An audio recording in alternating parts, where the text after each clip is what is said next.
Épître de Paul aux Colossiens, chapitre 1. Paul, apôtre de Jésus-Christ, par la volonté de Dieu, et Timothée notre frère, aux frères en Christ, les saints et les fidèles à Colosse. La grâce et la paix vous soient données de la part de Dieu notre Père et du Seigneur Jésus-Christ. Nous rendons grâce à Dieu, le Père de notre Seigneur Jésus-Christ, dans les prières que nous faisons sans cesse pour vous, ayant été informés de votre foi en Jésus-Christ et de votre charité pour tous les saints, à cause de l'espérance qui vous est réservée dans les cieux, et dont vous avez eu précédemment connaissance par la parole de la vérité de l'Évangile qui est au milieu de vous, de même que dans le monde entier, où il fructifie, comme parmi vous, depuis le jour où vous l'avez entendu, et où vous avez connu la grâce de Dieu dans la vérité, ainsi que vous en avez été instruits par Épaphras, notre cher compagnon de service, qui est pour vous un fidèle ministre de Christ et qui nous a fait connaître votre charité selon l'Esprit.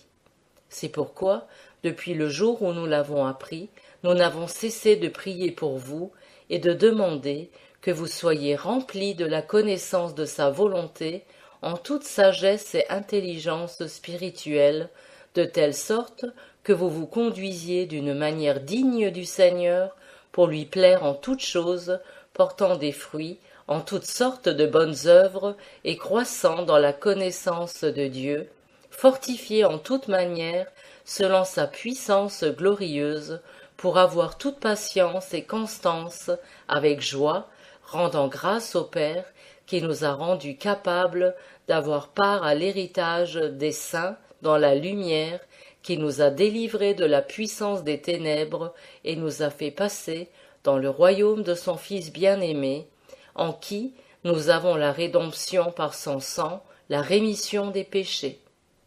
C'est lui qui est l'image du Dieu invisible, le premier-né de toutes les créatures.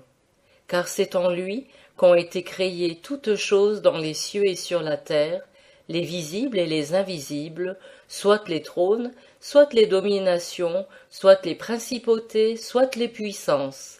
Tout a été créé par lui et pour lui. Il est avant toute chose, et toute chose subsiste par lui.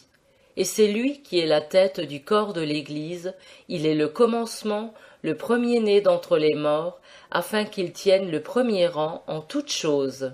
Car il a plu à Dieu de faire habiter toute plénitude en lui, et de réconcilier par lui toutes choses avec soi, ayant donné la paix par le sang de sa croix, tant aux choses qui sont sur la terre qu'à celles qui sont dans les cieux.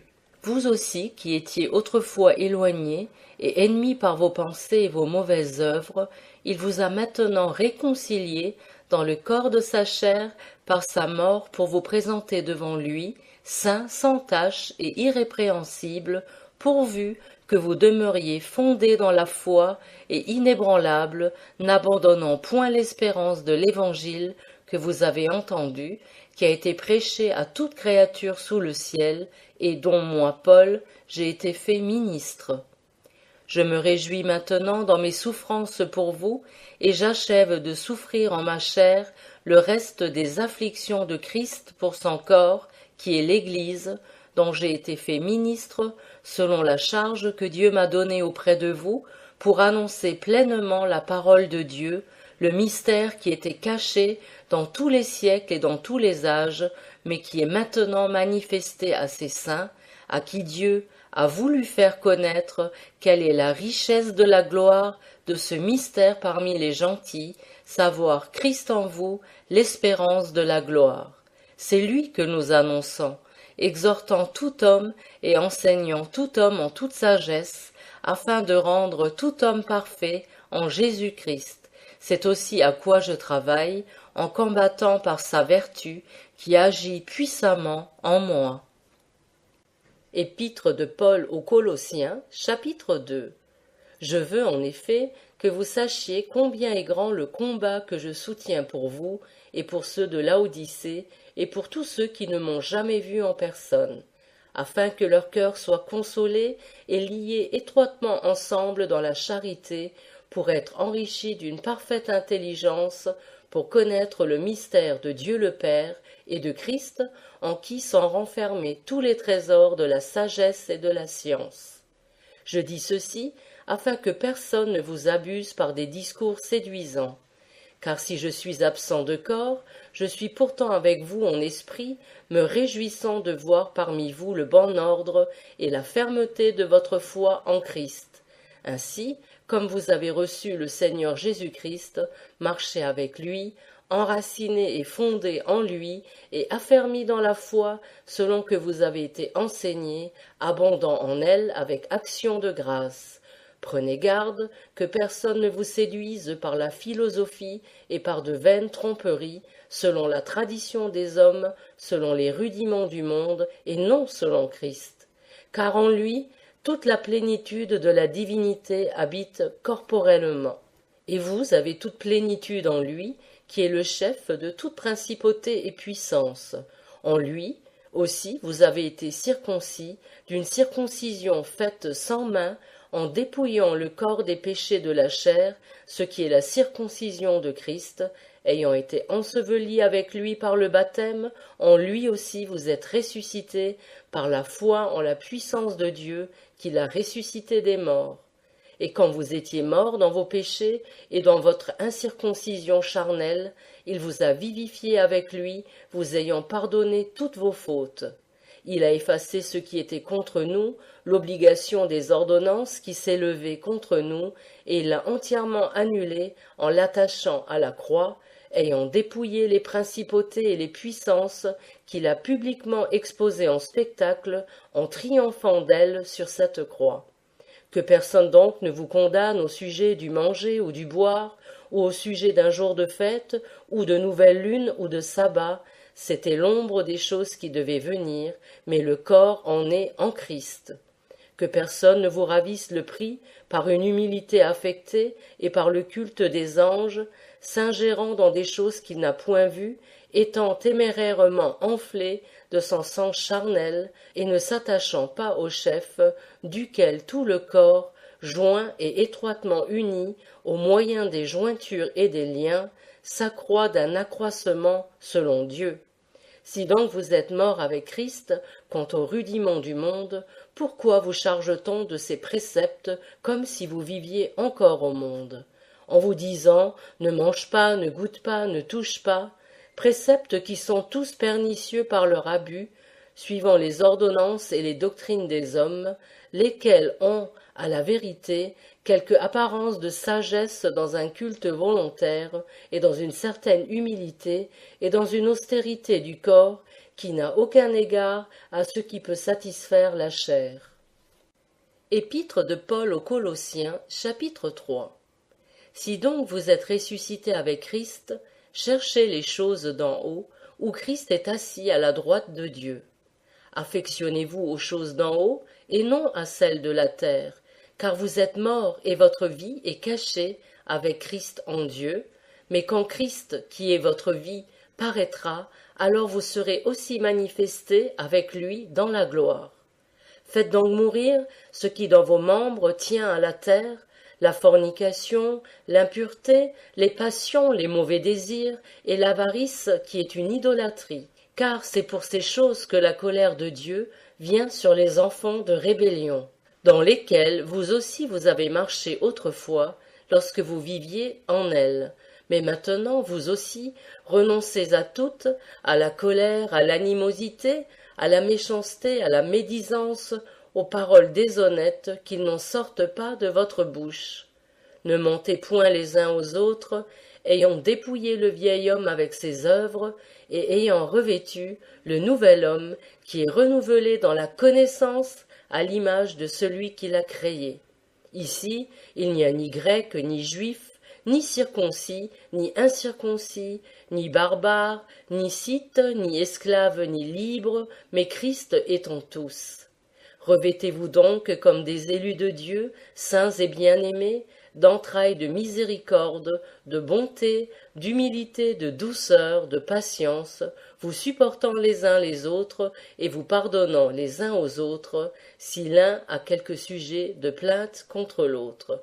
Comme Christ vous a pardonné, vous aussi faites de même. Mais par-dessus toute chose, revêtez-vous de la charité, qui est le lien de la perfection. Et que la paix de Christ, à laquelle vous avez été appelés en un seul corps, règne dans vos cœurs et soyez reconnaissants. Que la parole de Christ habite abondamment en vous, en toute sagesse. Instruisez-vous et exhortez-vous les uns les autres, par des psaumes et des hymnes et des cantiques spirituels, chantant dans vos cœurs au Seigneur avec reconnaissance. Et quoi que vous fassiez, en parole ou en œuvre, faites tout au nom du Seigneur Jésus, rendant grâce par lui à Dieu le Père.